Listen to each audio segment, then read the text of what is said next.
Сәлем достар, менің арнама қош келдіңіздер. Бүгін сіздермен күрішті дайындаудың құпиясымен бөлісетін боламын. Видеоны соңына дейін қараңыздар. Бірінші, қызып тұрған табамызға сұйық майымызды құямыз. Күрішті тазалап жуып алып, табамызға салып шығамыз.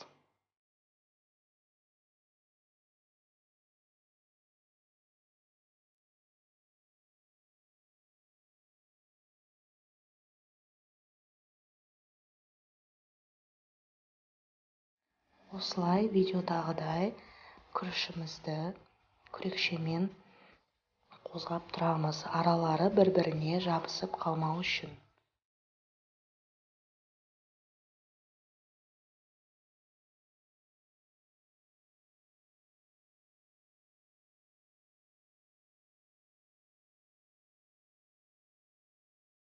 Күріштің үстіне дәміне қарай тұзымызды себелеп шығып, жақсылап тұрып араластырамыз.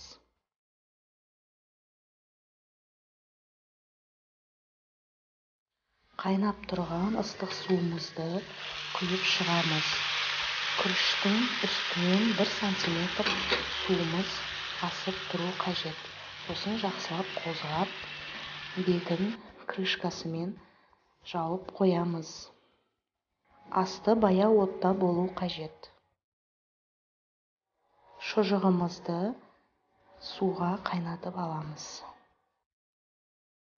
Міне достар, біздің күрішіміз дайын болды.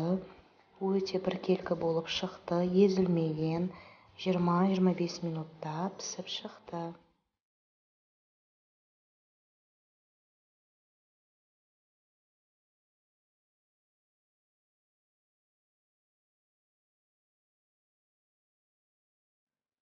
Енді табамыздың үстіне кішкене сұйық майымызды құйып, шұжықтарымызды қуырып аламыз.